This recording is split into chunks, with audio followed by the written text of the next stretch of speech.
Ladies and gentlemen, welcome once again to the Packernet Podcast. I am your host and resident panelist, as always, Ryan Schlip. Check us out online, packernet.com. Find me on Twitter, pack_dadab. Well, that was, so first of all, shout out to the gentleman that joined me on Patreon Live. Decided to try to do something a little bit different. And it worked out pretty well, I think. They don't have a ton of features or anything, but I think it accomplished the job. I'm going to keep working on that, try to up the production a little bit. It was a very last-minute thing that I realized I could do.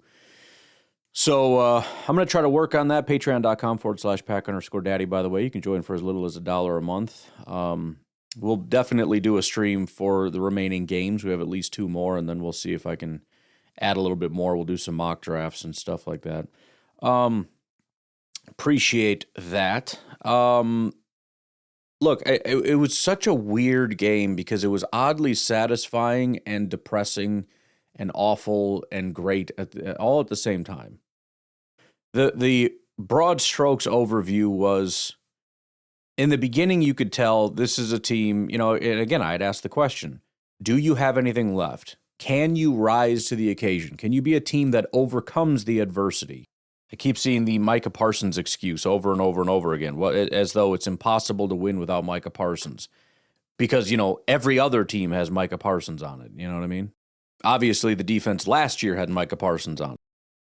I don't want to minimize it too much, but give me a frickin' break. That it's impossible for this team to give a crap. It's impossible for them to stop making stupid mistakes. It's impossible for them to use proper tackling techniques. It's impossible for them to not make stupid mistakes over and over again. It's impossible for them to just play inspired, motivated football because Mike is not there. I just don't buy it.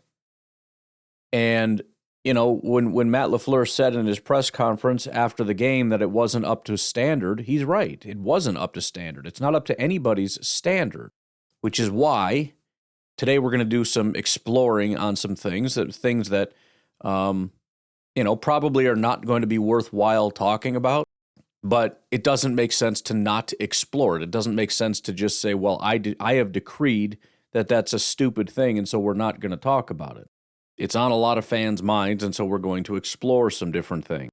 But that's true. It was not up to standard. It was not up to anybody's standard. But the question remained, will this team rise up? Will this team overcome? Will this team, I had made the point, everybody talks about 2010 and the injuries. 2010 wasn't about the injuries. It was about the team overcoming the injuries. That was the story. This team also has injuries, but they're not overcoming the injuries. They're not rising to the occasion. It's not the guys that remain as well as the backups coming in and playing just as well, if not better, than when the starters were there.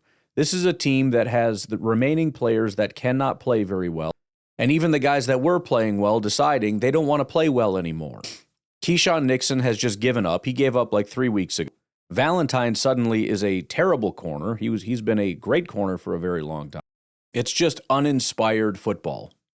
And so the first depressing thing that occurred is that very early on you realize, no, this team doesn't have what it takes. No, this team is not very likely to rise up and overcome. And no, this team is probably not going to get it together in the playoffs and go on a run. They may. I'm not going to say they can't. But again, I ask the question, can you do it? Will you do it? Can you show me? And they're essentially they are communicating. They're communicating to us, no, we're done. We're moving on to 2026 is the message that they seem to want to convey to us. The positive end of this was, holy crap, this is one of the best offensive performances I've seen from a Green Bay Packers team. This is a team with 0 offensive line and 0 run game. And when I say 0, I don't just mean what I usually mean, which is, man, we can only get 3-4 yards. I mean 0. I mean, it is awful. It is so bad that even I, who say it's stupid to say abandon the run, said abandon the run, and even Matt LaFleur abandoned the run.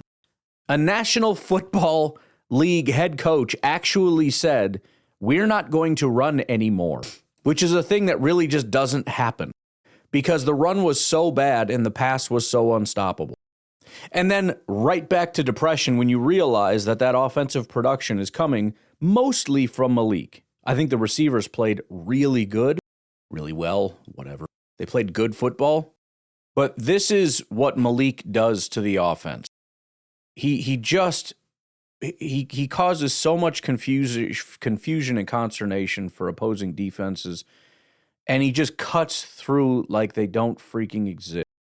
And then right back to depression when you realize that Malik is going to walk out the door and we're going to get next to zero compensation for him. He is going to go on to take these talents. After putting on one of the best quarterback performances we've seen from a Packers quarterback in I don't know how long, he is just going to walk out the door for almost nothing. And it's right back to depression. And so I'm left sitting here thinking, well, there was a lot of separation, which is LaFleur partially, and also the receivers doing a great job, and they're still here. And Jordan also, against several teams like Denver and Chicago, they move the ball pretty well. And if we get our defense back, then, we'll probably be a pretty good team. But there was almost, at the end of the day, nothing to really get excited about after that game. I'm excited about Christian Watson. That's it. And I'm excited about 2026. I'm excited to get Tucker back and Wyatt back. I'm excited to get the most important player whose name escapes me back. Micah Parsons. I don't know why I struggle with that. Every once in a while I try to say his name and I'm like, what the heck is his name again? I don't know why suddenly I'm forgetting his name. But it's a very unfortunate thing. And the other very unfortunate thing is that now that we've lost, that loss cements the Bears' spot as the NFC North winners. To make that matter even worse, as a result, the absolute 1,000% right thing to do is to sit our starters next week. Which means, assuming we lose that game, and the way that the Vikings are playing, I would imagine that would be the result. We would go into the playoffs on a 4-game losing streak, including to 2 losses back-to-back to teams that are probably not going to the playoffs. We'll see about Baltimore, but let's just say probably not. A team that was 9-3-1 goes on a 4-game losing skid.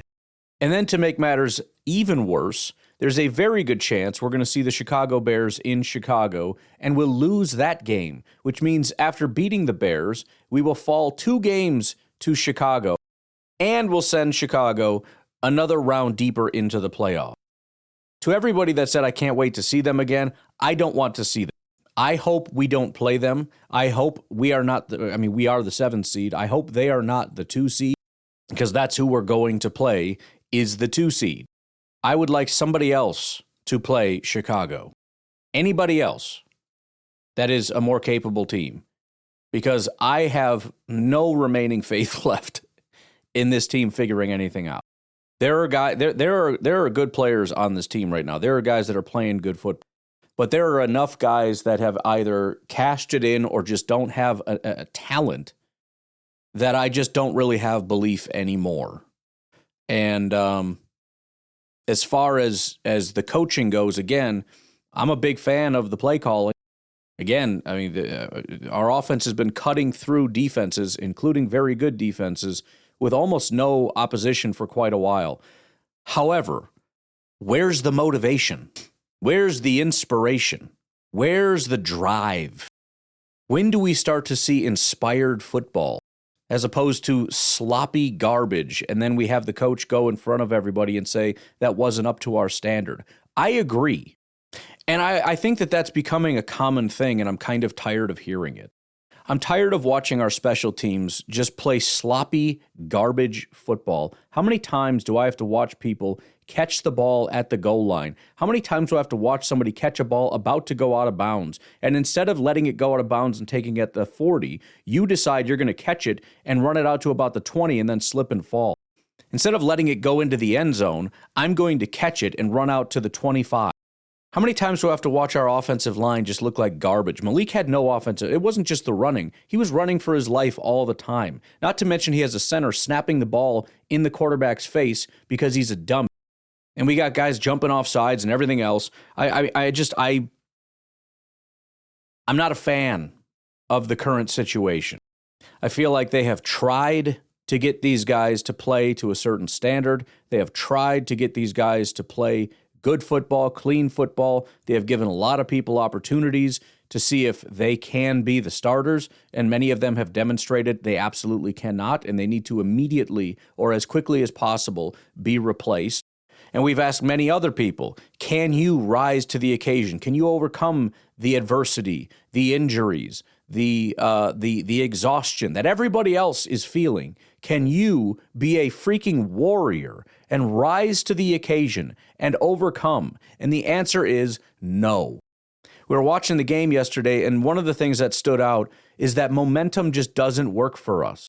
Momentum works for other teams. Momentum works against us. You can feel momentum. You know when it's happening. And what happens with momentum is that there's a change, and that change gets people inspired, and they get fired up, and they play harder and faster and stronger, and things tend to snowball in that direction. But when momentum seems to go in our favor, when a good thing happens for us, there isn't that thing. The Baltimore Ravens have something happen and you go, here we go. This is the kind of thing. That was the kind of mistake that ruins you. That's the thing that puts you in 3rd and long, and then you punt, and then the other team gets the ball and they drive, and you feel it slowly slipping away. But instead, they get into 3rd and 15 and just convert it as though nothing happened. No big deal. Did that not fire you up? Did that not inspire you? Did that not discourage them? Why do those things not seem to work to our advantage? We don't seem to have the benefit of momentum because I don't think we have guys that can get inspired. They don't get motivated. There was a very brief period for our defense around the time that Kingsley shot into the backfield and made that big play. A very brief period where it felt like this is what I needed to see from the defense. They're fired up. They're waving to the crowd to get louder. They're trying to, they look motivated. They're flying to the ball. It lasted maybe one drive, if not a half a drive, before enough 3rd downs got converted, they got demoralized, and all that ended.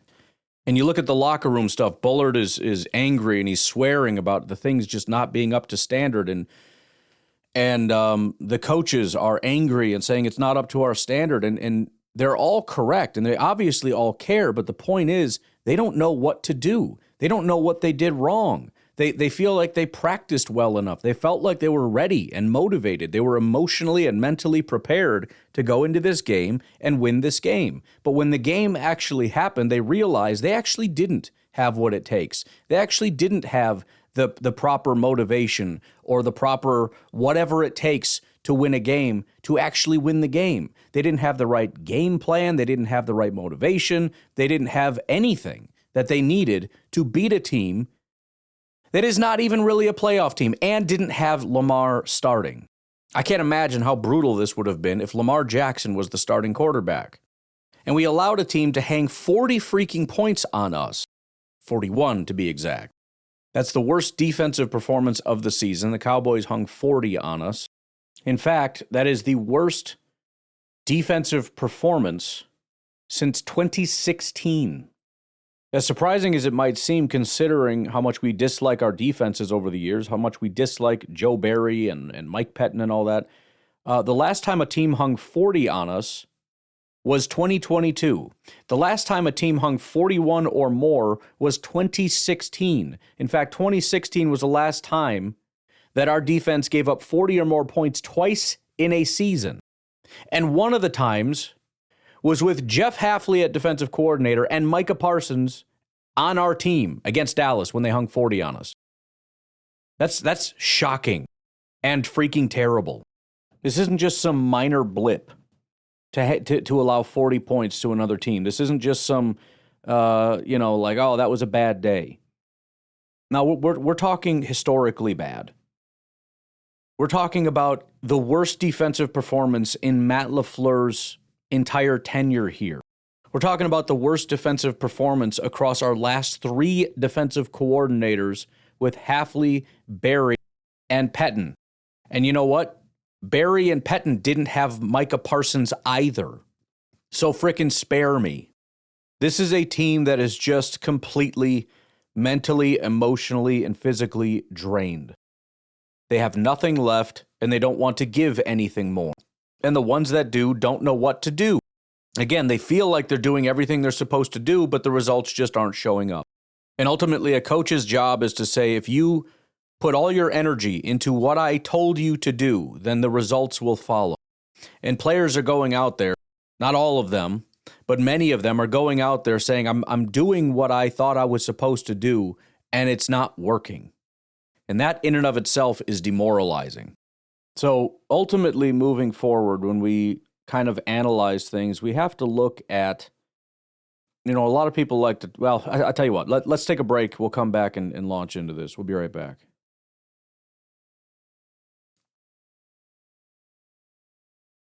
So as I was saying, one of the things that I don't necessarily like, but we're going to have to explore, is the idea of a team that wins in the regular season and not in the postseason.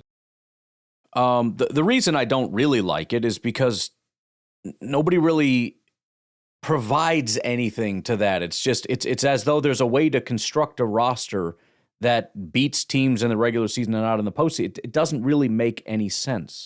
As if we're drafting players that are regular season players. Like, what does that even mean? And nobody knows what it means. They just say it. But what I do start to wonder about, and the other thing here is I don't want to say anything too definitively because there's so much information I would need that I don't have. But at the end of the day, because I don't have that information, all I have is the small little peephole to look through. And my ability to make a guess. And that's all any of us are doing, is guessing. Trying to work through the information I'm looking at and guessing. So, if players or coaches want to get all pissy about, well, you don't know what you're talking about. Well, no kidding. It's stupid. Of course I don't know what I'm talking about. And the only ability I have to know more would be for you to illuminate things, but you're not going to do that. You're going to talk in vagaries. You're going to talk in nothingness and provide no insight or information. And the stuff that you do is all going to be fluffy and everything's great and everyone's great, which of course we can't believe. All the coaches are great. All the players are great. Everything is great, except everything is awful, right? Well, that wasn't up to our standard. Well, what does that mean? Who failed? Well, we don't want to talk about that. Okay. Or he'll just take all the blame himself. Well, we as players and we as a coaching staff and I failed. And okay, so everybody failed, but also everybody's great and everything. Just stop, okay? We're not going to get the answer, nor should we. I'm not saying I want the coach to be like, okay, here's a list of who sucks and who should be cut and who should be fired. That's stupid. But the point is, we're all operating from a very darkly lit pile of information. With that said, there is very often a trend. And it's hard to call small data sets trends, but when you're talking about, let's see, 2019, 20, 21, 22, 23, 24, 20, we're talking about 7 years with LaFleur now, you might be able to say that there are patterns. And I think many of these are similar to what we saw with Mike McCarthy, so they might be the same thing. I don't know. But what are the things we're starting to see? First of all, injuries have derailed our season, it feels like every year. We lost our quarterback again. We lost Micah. We lost Wyatt. We lost Kraft. We lost freaking everybody. Last year, we lost Jordan again. We lost Bakhtiari. We lost, it's never ending with this crap. Not just injuries, but devastating injuries.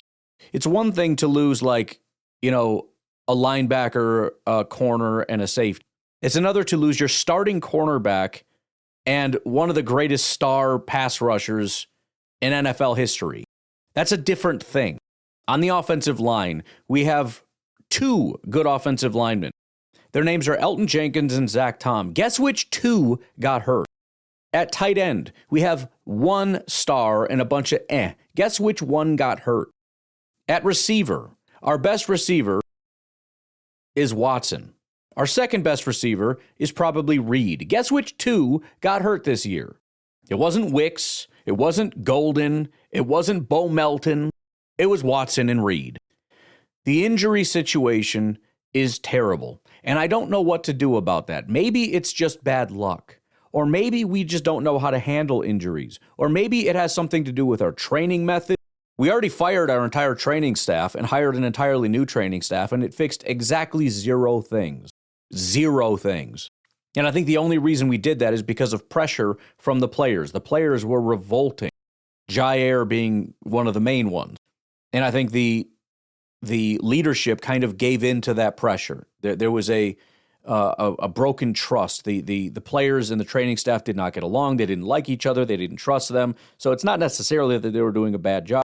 It's just that relationship had been severed, and the relationship is important, and so they needed to hire a new training staff, and this training staff has not fixed a single freaking thing. There's also just complete mismanagement of injuries. We're constantly bringing back people way too early. Those people end up getting hurt again and end up staying out for longer periods of time.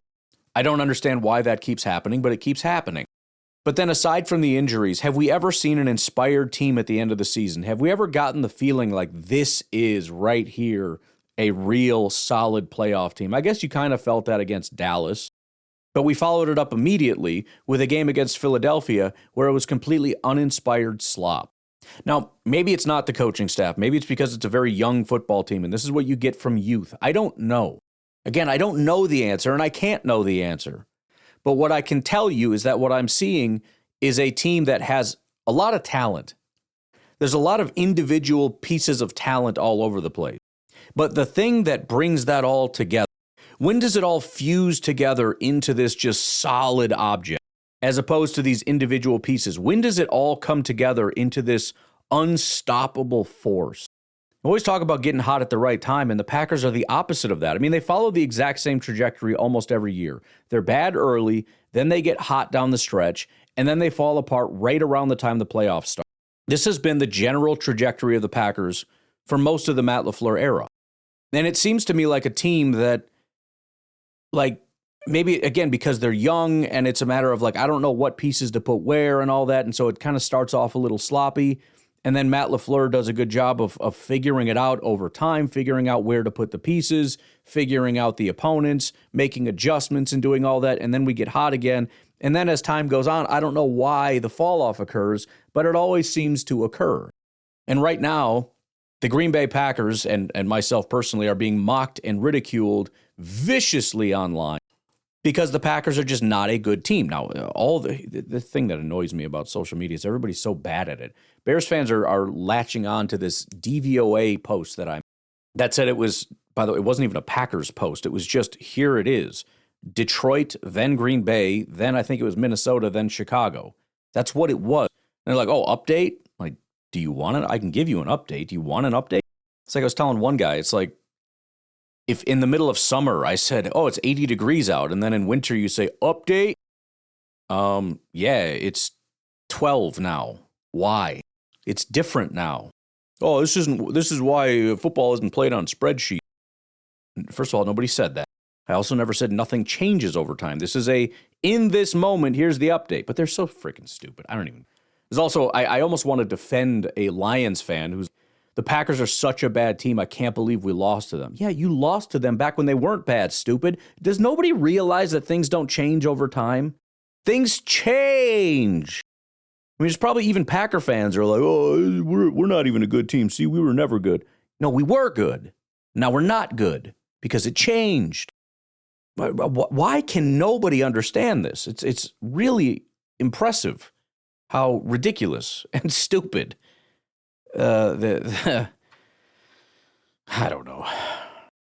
Anyways, let's take this and explore a couple things here. And again, I'm not definitively calling for anything. I don't know exactly where I fall. I vacillate very much on this. But when it comes to the coaching and the GM thing, I'm much more iffy on the coaching thing, although the GM thing is very important and we have to get that right moving forward. I do think if you look at it, especially when you look at the guys that are hurt, Tucker Kraft is a big win for our GM that is not on the field. Wyatt is a win. Van Ness, by the way, was having a breakout season. He also got injured. I could have added that to the list. That is a borderline win. It's hard to know exactly where he falls, but he had another really good game yesterday. I think there are some recent swings and at least base hits that are not necessarily materializing on the field because of injuries. But when it comes to the coach, it's really difficult. I know that I like him as a play caller. I know some people don't agree with that. I think you would realize how good of a play caller he is when he goes away and somebody else comes on to this field and suddenly things fall apart. I think then it would be sort of okay, now I understand. I do wonder about the other parts of it because, again, Matt LaFleur's not an offensive coordinator. He's a head coach. And there's a lot of head coaching things that we need that I'm just not seeing materialize. I'm not seeing the team produce what it needs to produce. And so, I had mentioned that when Micah went down, and especially with Jordan getting hurt and all that stuff, there's almost no way Matt LaFleur gets fired because even if you miss the playoffs, it's just going to be, that was because of the injuries. I mean, it almost saves him. We are going to make the playoffs, and I'm not even so sure that I believe that anymore because things are falling apart so badly that if things continue the way that I think most of us are expecting it to continue, which is we sit our start, which by the way, if we don't sit our starters, first of all, that's stupid, but it also would be a panic move from a quarterback or from a coach that probably feels his seat getting warm, who realizes that if he loses 5 games in a row, including a playoff game, that's not great. With that said, playing your starters against the Vikings is a borderline fireable offense. But if you lose 4 games in a row and then go into the playoffs and get embarrassed, especially if that game is to the Chicago Bears, boy, oh boy, is there a conversation to be had. Especially when you look at this and you say, look, we have a very young team, and we have a window that is, again, I don't like the window discussion because the GM's job is to always keep the window open. But you look at the current construction of Jordan Love and Micah Parsons and all that, you have a period of time, and the question is, who is going to lead this into the future? Who is going to take the reins here?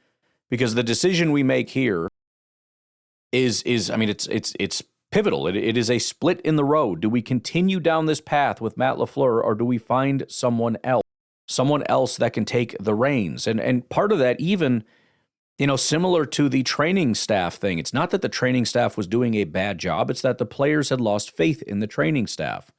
That in and of itself is a question. Do these players have faith that Matt LaFleur can be the guy that can carry this team? If they don't have faith, then you have to replace him. Even if the players are wrong and the players need to have faith and they should have faith, coulda, woulda, shoulda, it doesn't matter. If he has lost the locker room, then he has to go. And by lost the locker room, that doesn't just mean like there's open revolts and people are yelling at him and swearing, like it's this terrible mess. It's just the players don't believe. And you can almost answer that question by just watching the games. Does that look like a team that believes? Again, I hate to give them credit, but if you want to see a team that believes, go look at the Bears. That team believes. And it's no wonder that their record is reflective of a team that, they're not as talented. But if you slip up, they're going to slide right in. If momentum starts to slip away, they're going to grab it. And they're going to run with it. And you can feel it slip away against the Bears. That's why they have so many late comebacks. That is a team that believes. And they believe largely, if I had to guess again, I would say because of their head coach. And for a fact, if I didn't think that was the case, I certainly wouldn't say it. I love trashing the Bears, but I'm going to call it like I see it. And that's what I see right now. It is a team that is lacking in talent, but is majoring in belief. And this is no different than what the Lions had. They were not a very good team. They were a team lacking in talent, but they had belief, and that belief carried them to wins that they should not have won. And then they started adding talent on top of it, and they became the most terrifying team in all of football. Now, the problem with belief is that it's kind of fake and it's hollow. And as soon as that deflates, as soon as you've, won games and nothing happens, then that belief slowly starts to deflate and the team slowly starts to fall apart, as you're seeing in Detroit. Or, for example, you simply lose your offensive line, and your quarterback, who can't operate behind a subpar offensive line, starts to play poorly. And also your run game starts to deteriorate because of the offensive line. I'll take it back to 2010. Again, they had their back against the wall. They had injuries, but they had people overcome injuries. What they had was belief. We talk about all the Aaron Rodgers sayings because we have all these rallying comebacks, which, again, has been a staple in Green Bay. It's not just a Matt LaFleur thing. Again, this was a staple of the Mike McCarthy era also. The team that is not destined for the playoffs that ends up going to the playoffs and then having some level of success in 2010, obviously winning the Super Bowl. But there was belief, and that belief came from somewhere. In 2014, what happened? Now, this was early in the season, but we went 1-2. Things were looking bad. Aaron Rodgers drops the RELAX. Relax. And they go on to have a great season. 2016, I feel like we can run the table. I really do. When they were sitting at 4-6, he says we can run the table. And what happened? After the quarterback comes out and says, on a 4-game losing streak, losing 5 of 6, with the only win in that stretch coming against the Bears, he says, not only do I think we're okay, but we can run the table. There's 6 games left in the regular season. You're 4-6. It's November 20th. It's done. It's over. You suck. You lost 42-24. By the way, 2016, this was the season that we gave up 40 points multiple times. 2 of those came back-to-back. 47 given up to Tennessee, 42 given up to the Redskins. And he comes out and says, I think we can run the table. How when your defense, by the way, they gave up 30 to Dallas, then they beat Chicago. Then 33 to the Falcons, 31 to the Colts, 47 to the Titans, 42 to the Redskins. This is one of the worst defensive performances over a period of time that the Packers have probably had in I don't know how long. And the quarterback comes out and they're like, I think we figured some stuff out at the end of that game. I think we can run the table against Washington. Bro, your defense sucks. What are you talking about? They beat Philadelphia. The defense gave up 13. They beat Houston. The defense gave up 13. They beat the Seahawks. The defense gave up 10. Then they beat the Bears, giving up 27. The Vikings giving up 25. Detroit giving up 24. It wasn't just Rodgers and the offense figuring stuff out, which they kind of did, although the offense was never, they scored 27, 21, 38, 30, 38, 31. They had scored high 20s and 30s through that losing streak as well. But the defense suddenly believed, and the defense suddenly tightened up, and the defense suddenly got better down that stretch. Now, unfortunately, we went and played the Falcons, and the defense gave up 44 again after giving up 31 to the Cowboys. That defense was putrid in 2016, despite having a very good offense, obviously. But where is that belief going to come from? Maybe it's a Jordan problem. Maybe we need Jordan to step up the way Rodgers did. I don't know what it is. But somebody needs to be able to plant a seed to get these guys to believe that we can do it. And again, you go watch the team. Does it look like a team that believes? I don't think so. Anyways, let's take a break here. We'll put some concrete things down. Specifically, I want to look at the coaching situation. We've kind of done this before, but let's just see what some of our options are, because sometimes, especially for people like me that panic about, bro, this could get bad. Like at least we have something that's working, and it might not be him, and if it's not, and if he's the thing that's making it work, then it's going to get worse, and it's going to go straight to hell, and we're never going to see a Packers playoff ever again. But sometimes you look at some of the head coaching candidates, and there's some big names, and there's some real impressive people, and you're kind of like, that would be kind of cool, you know what I mean? Kind of get some excitement. I also want to look at the Malik question. And again, a lot of people get angry about it. The answer is going to end up being what we all know it's going to be, but Malik is looking like a very, very good starting quarterback. There's no denying the offense looks dominant, and I think if we're being honest, better when Malik is on the field. And so we have to play with that as best as we can, but also just get some concrete information as to what the reality is. So let's take a break, and we'll be right back.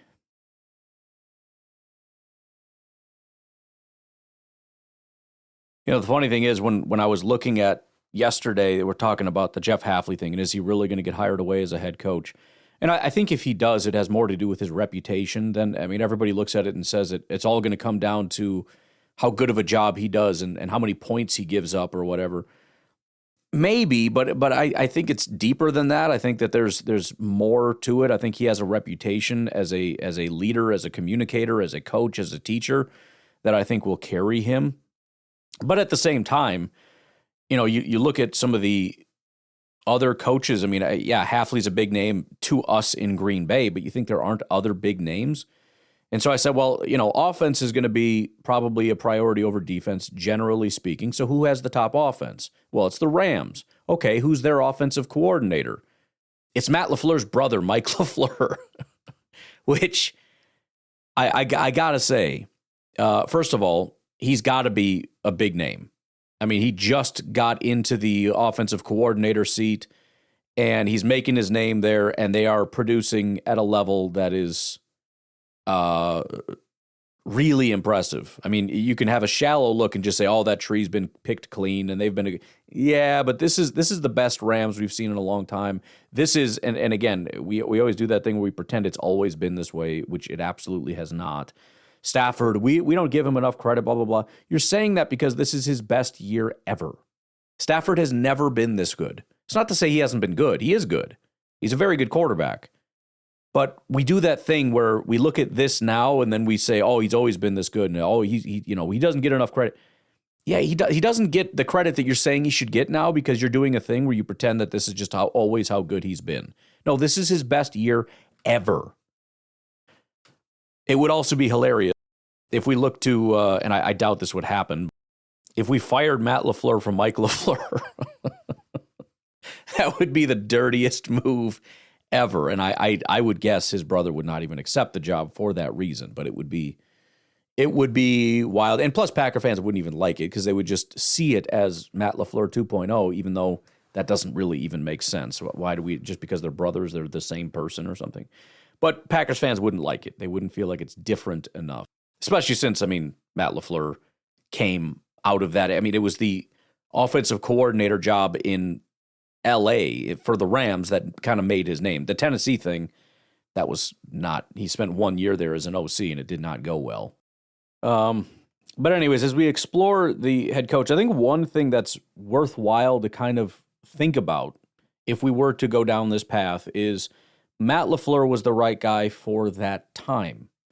Not that we knew necessarily what was going to happen because Matt LaFleur was already on the team by the time we did it, but we drafted Jordan Love. And Matt LaFleur is offensively brilliant, especially in that time period. He was probably the top offensive mind that you could acquire. And we also needed a quarterback developer, and Matt LaFleur is that. That's one of the more underrated aspects that people forget about Matt LaFleur is his work with quarterbacks. It's primarily been his specialty before becoming an offensive coordinator for a stint. We don't necessarily need that as much now. Not that you don't need that, but we have Jordan where we need Jordan. We have him with the footwork and all that stuff working. Now, the terrifying thought of saying he's been working in a specific system for a long time. He's just got it figured out, and now we're going to take that away from him and see if he can learn a new one. But, again, we won't worry about all that. The question then is, what is phase two? Now that we've got the quarterback where we need him, what's phase two? Do we move on to more of a CEO leader type of person who can, get that defensive coordinator, offensive coordinator, but then just be the leader? Who is the sort of Dan Campbell of this coaching cycle? I think there's a lot of bad options that I don't like, and some of them might actually be good options, but there's a lot of names that are being thrown out there, a lot of retreads. I don't like the retread idea. Vance Joseph, currently defensive coordinator of the Broncos. We've seen Vance Joseph as a head coach. It didn't go well. I don't want Vance Joseph. He was the head coach for the Denver Broncos for 2 years. They went 5-11, 6-10, and he got fired. Why? That would be like the Joe Barry hire. Well, he's only ever been terrible anywhere he's ever been, but we feel like he's the guy. We just got this hunch. What are you even talking about? Brian Flores is in the discussion. I think there's a little bit more to be said about Brian Flores, given the success that Minnesota is seeing, especially considering how bad their team is, but then to be able to overcome and do what they're doing right now, just a dominant defense at this point. And then, again, you talk about belief. Their season is over, and now they're playing their best football. Like, what the heck has even happened? They beat a team with like 5 net passing yards. The problem with Brian Flores for me, and it's been relatively clean, but there's some personality issues with Brian Flores. I mean, he is a tough as nails guy that demands all these things and everything. And as far as I can tell, it's not really a problem with. Well, I shouldn't say that. There are problems with the players. There was some serious stuff going on with Tua. But Brian Flores was the head coach of the Miami Dolphins. To his credit, although the team wasn't great, I think there was talk about him overperforming. They went 10-6 and 9-8 despite having a pretty limited roster. He got fired, and then he fired a federal class action lawsuit for racial discrimination. And he filed it against many teams that brought him in and interviewed him and then didn't hire him. Now, first of all, I mean, he's kind of pointing to the whole Rooney Rule thing. First of all, yeah, probably. You probably were brought in as like the token black coach when they already had their mind made up. But that's because they have to fulfill a requirement that is a stupid requirement. They already got a guy figured out, and he happens to be white. There's not racial discrimination. There's a difference between saying we hired a guy that is white, but we're also required to bring in somebody, so we brought you in, even though we know we're not going to hire you. There's a difference between that and saying we don't want to hire you because you're black. You understand those are two entirely different things, right? The skin color isn't the reason we made our decision for who to hire. It's the reason we brought you in. But it wasn't our decision. It was the NFL's decision that we have to bring you in because of your skin color. The because of the skin color thing has nothing to do with us or our organization. The NFL is forcing us to do that. But the actual hiring part, you get that's the part where we didn't look at skin color. You get that, right? Apparently he didn't, and he sued half the NFL. Then he came out and whether it happened or not, I don't know, but he blasted the Miami Dolphins. He said they came to him. They said that they wanted him to tank the season. They offered him $100,000 per loss during the 2019 season to intentionally lose games. They pressured him to prioritize draft position over competitiveness. He made allegations that Stephen Ross was trying to recruit Tom Brady and Sean Payton while they were under contract elsewhere, which is tampering, which is illegal, which, by the way, was true. They did an investigation. They found out it was true. Miami lost draft picks. There was an allegation that wasn't proven as far as the $100,000 per loss and the pressuring and all that kind of stuff. The class action lawsuit was dismissed. He did not win his case against discrimination. The biggest issue I have is that things didn't go his way, and he just dropped a freaking nuclear bomb on everybody that's ever wronged him. Everybody that he doesn't like, he tried to ruin them. He tried to tank the entire Miami Dolphins team when things didn't go well. And I don't really know that I want that guy being our head coach. If things don't go well, he's going to try to completely destroy our franchise. It's like hiring Zadarius Smith to be your head coach. You know what I mean? Zadarius was great, but then when things didn't go south, he turned on everybody. Yeah, no, I don't think so. Maybe, again, he might end up being an elite coach, but he's an elite coach I'm ready to let somebody else take on. Robert Saleh is another name, kind of a retread. Now, it's hard to judge a guy based on the Jets, but I also think his leadership was appalling. I think things went south. I think the way that he handled those things was kind of terrible. I also think his entire appeal as a brilliant defensive mind was like 5 years ago. I think the NFL has largely moved on. It's kind of like it would be similar to the Mike Pettin hiring as defensive coordinator. Like, well, he's a genius defensive mind. Yeah, he was a long time ago with different teams, different players, different situations against different offenses and a different era. That doesn't mean it's going to happen here. Saleh was a big name a while ago. Again, he might end up being a great coach and a great defensive mind and all that stuff, but I don't know that his leadership was, I think we expected him to be a great leader. And then when you watch that Jets fiasco, it was terrible. The way that he handled that stuff, what was it, like confiscating phones and everything? It was a joke. He let Rodgers walk all over him. It was embarrassing watching the way that he would get in, Rodgers would get in his face and basically call him stupid, and he would just kind of, put his head down, and it's bro, It's funny because Rodgers is kind of like Dwight Schrute in The Office. Remember when D'Angelo takes over and he's like trying to get Dwight to like him, and he's doing all these things, and Dwight just does not like him. And then finally he gets fed up and he screams at him and he tells him, "Get downstairs now or you can sell paper somewhere." Just screams at him. And he gets up and he immediately falls in line. And he's like, "I respond to strong leadership." Rodgers wants a guy that's going to push back on him. He doesn't want a pushover as a coach. I think that's part of the reason he wasn't a huge fan of LaFleur. I think that's part of the reason he kind of respected Mike, even though they butted heads. Mike was not a pushover. McCarthy, I'm talking. Saleh, surprisingly, was kind of a pushover. And I don't think Rodgers, Rodgers wants to run things, but he's not going to feel like he's in a good situation if the coach is just letting him do whatever he wants because he's too spineless to do anything. Speaking of Mike McCarthy, by the way, that is a name that has continually come up if you're looking for sort of a CEO type. I'm very comfortable in saying I have no interest in that. I just, the fact that his name keeps coming up is annoying to me. Bill Belichick. Again, maybe he is the perfect guy. You know, things in college aren't going great, but it's college. It's different. He comes back to the NFL and everything is wonderful. I'm ready to let somebody else make that decision.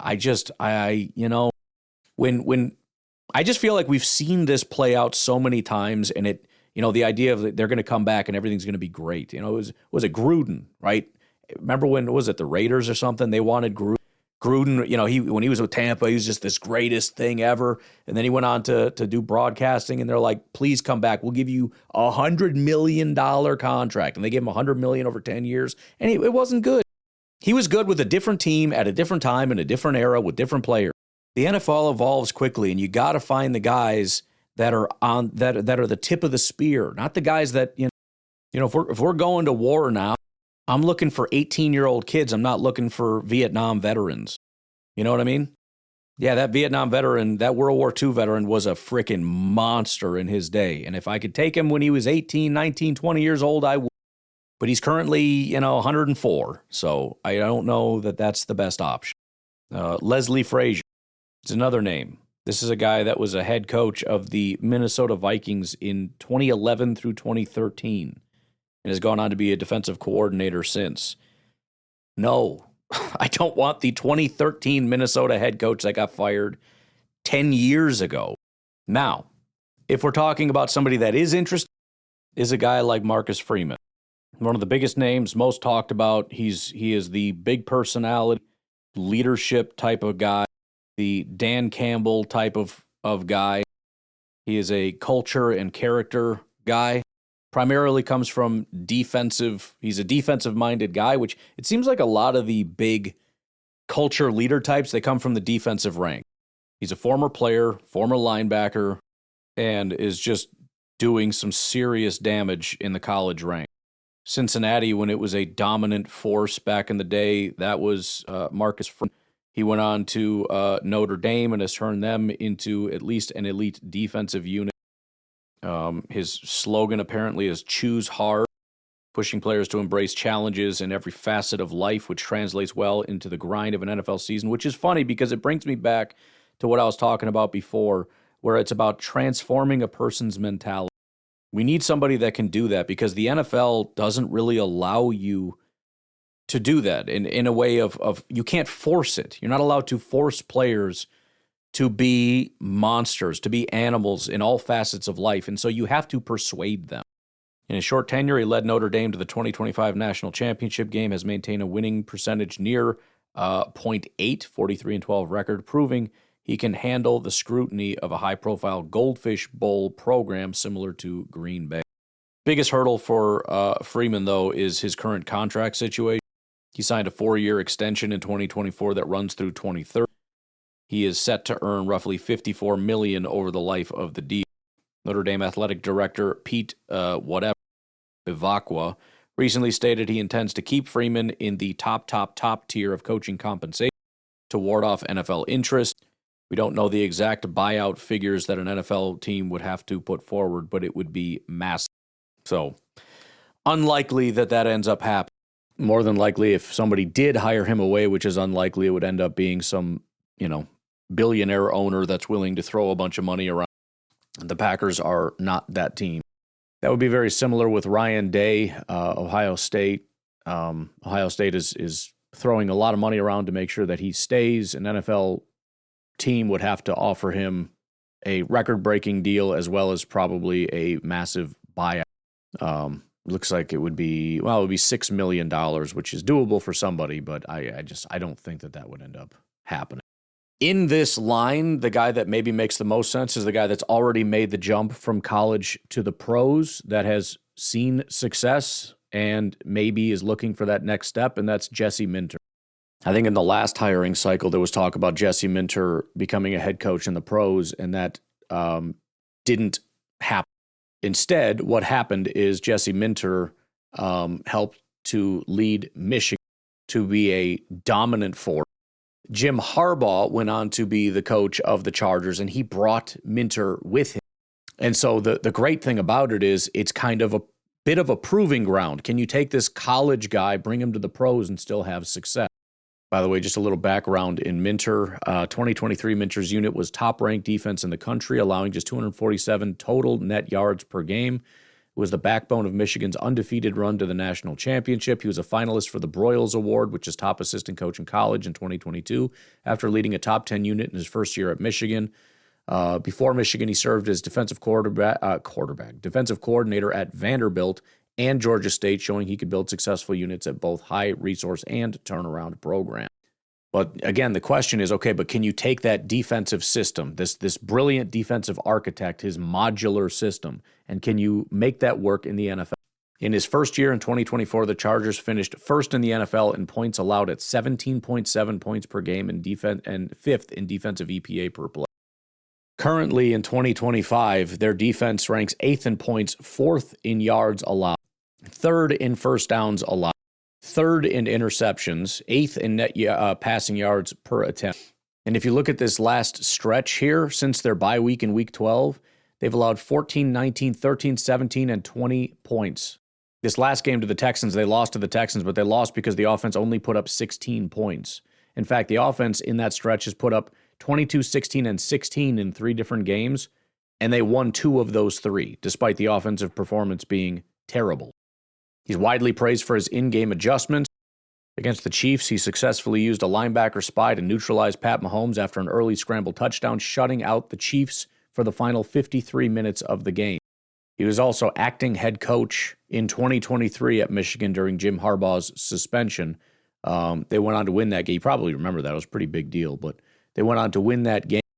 And again, every kind of test that's been thrown at him, he seems to pass the test. The cool thing about something like this is, and again, I'm not saying LaFleur's leaving. We're just exploring. But if a job were to open up, every time I look at it, it's like, well, he's linked to the Giants. Every coach is linked to the freaking Giants. Who wants to go to the Giants? Who wants to go there and why? You don't want to go to historic Green Bay with Jordan Love. And as a defensive mind, especially if we do go that route, Micah freaking Parsons, you don't want that? That's not for you. You want to go to the Giants instead? The Packers, by the way, would likely be the only playoff team to move on from their head coach if they did. So, okay. You tell me it's not the most desirable job. There's several other names, obviously, one of them being Jeff Hafley. Maybe that would be the right decision, to have a sort of leader type of guy. But, again, I don't know how much of this we can put entirely on Matt LaFleur. The defense is the one that came out flat, not the offense. Isn't that where is our defensive coordinator to get our defense motivated and up to snuff in this game? We didn't lose because our quarterback was out. We didn't lose because our offense didn't show up. We lost because our defense didn't show up. Just a thought. Some other guys, defensive coordinator for the Colts, Lou Anarumo. Chris Shula, Don Shula's grandson, is the Rams' defensive coordinator. Their defense also pretty dominant, not just their offense over there. Ejiro Evero, guy that the Packers have wanted, or Packer fans have wanted as a DC for a long time, now potentially looking at head coaching candidate. If we wanted the offensive mind, again, Mike LaFleur. We talked about this before, but I think the top candidate has to be Bills offensive coordinator Joe Brady.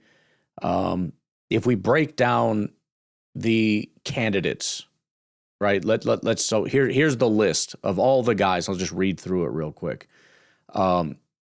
David Shaw, Adam Stenovich, Declan Doyle, Drew Petzing, Mike LaFleur, Cliff Kingsbury, Dan Pitcher, Mike Kafka, Clint Kubiak, Todd Monk, and Joe Brady. So I acquired this list. But I also went through and had multiple different robots go out and say, okay, if you had to give them a grade out of 100 for two different things, offensive brilliance and then leadership, Joe Brady is pretty consistently the guy that's in both categories. In other words, we don't want to lose the offensive brilliance of Matt LaFleur, but we need more leadership. Joe Brady consistently makes the most sense as a guy that has similar offensive ability, but better leadership skills. The other guy to consider would be Todd Monk. He's not exactly a young guy that's rising through the ranks quickly, but he is rising through the ranks and has just gotten the job of OC in the pros. Well, he was 50 years old in 2016 when he first got his first gig as an offensive coordinator. He was with Tampa. Then he was OC with the Browns and then went back to Georgia. And then has been the OC for the Baltimore Ravens 2023, 24, and 25. Now, 25 has been not a great year, so that may hurt his stock a bit. I think if you're looking for an offensive mind that is like at the maximum as far as CEO, that maybe doesn't have the offensive mind that Matt LaFleur does, but he's still an offensive guy and he's that dude as a CEO, probably looking at a guy like David Shaw. He actually is currently with the Detroit Lions, which you could see as a negative, but I think the positive is, whether you like it or not, the Lions are kind of the launch pad. He obviously spent time with that culture. Maybe this is a bit of a kind of a retread thing, and he's not really a retread, but maybe it's sort of that, can we capture that old magic? Because it didn't end well in Stanford, and then he goes and does that thing where he kind of like is a consultant over here and a little bit over here, and then he goes to he reemerges in 2025 as the pass game coordinator. He was senior personnel executive for the Broncos in 2024, and then he's pass game coordinator in 2025 for the Lions, which again, not super inspired. So I don't know that that's the best option, but that's sort of what you're looking at. You've got the culture builders. Most of them are defensive guys, or you can try to find another Matt LaFleur that maybe is a better leader, but I don't know. I don't know that you're going to find a guy that has as good or better of an offensive mind and also is going to be on the, top tier leadership type people. I don't know. But again, it's probably all for nothing. If I had to guess, Matt LaFleur will be our coach in 2026. As of right now, we'll see. We still have a couple weeks left. And if these end in disaster, we'll have to keep an eye out for any comments being made. Not that I expect any comments to come out from policy or anything, but it would be interesting if there were. Just kind of keep our ear as low to the ground as we possibly can, read some tea leaves, see how it goes. But this is kind of what you're looking at. And there are exciting guys, but a lot of times exciting guys flame out. Sometimes they're great, sometimes they're not. I wanted to talk about Malik, but this podcast is already getting out obviously a little bit late. I went to bed last night. I couldn't get it all done in time. So we'll have to save the Malik conversation for another time so I can get this posted. You guys have a good rest of your day. I will talk to you tomorrow. Have a good one. Bye-bye.